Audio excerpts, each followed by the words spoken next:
Le groupe de prévention de rechute vise en premier lieu à développer chez les participants des compétences spécifiques pour leur permettre de maintenir leur abstinence.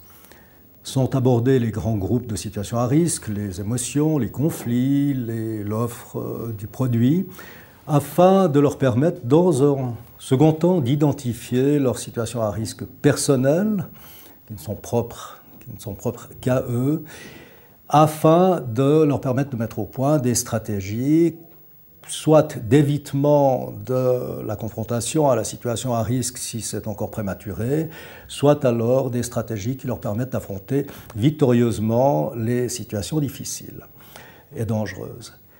Des mécanismes, souvent peu conscients, qui touchent au comportement et aux croyances sont mis à jour, sont explicités.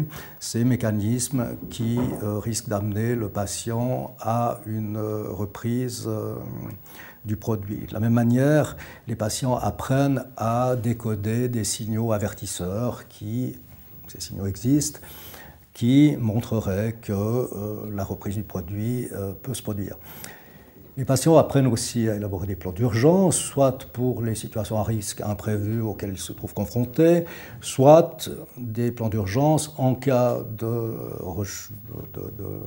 dérapage, pour éviter précisément qu'un dérapage, une simple réalcoolisation par exemple, se transforme en rechute, en reprise durable du comportement. D'éventuels dérapages ou rechutes, lorsqu'ils se produisent, sont intégrés à la thérapie et sont utilisés de telle manière qu'on puisse en tirer un enseignement, et on considère que ce peuvent être des temps forts et utiles de la thérapie.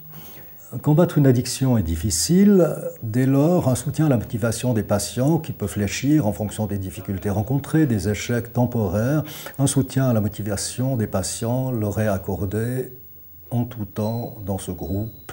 Une partie du groupe est consacrée d'ailleurs à soutenir cette motivation.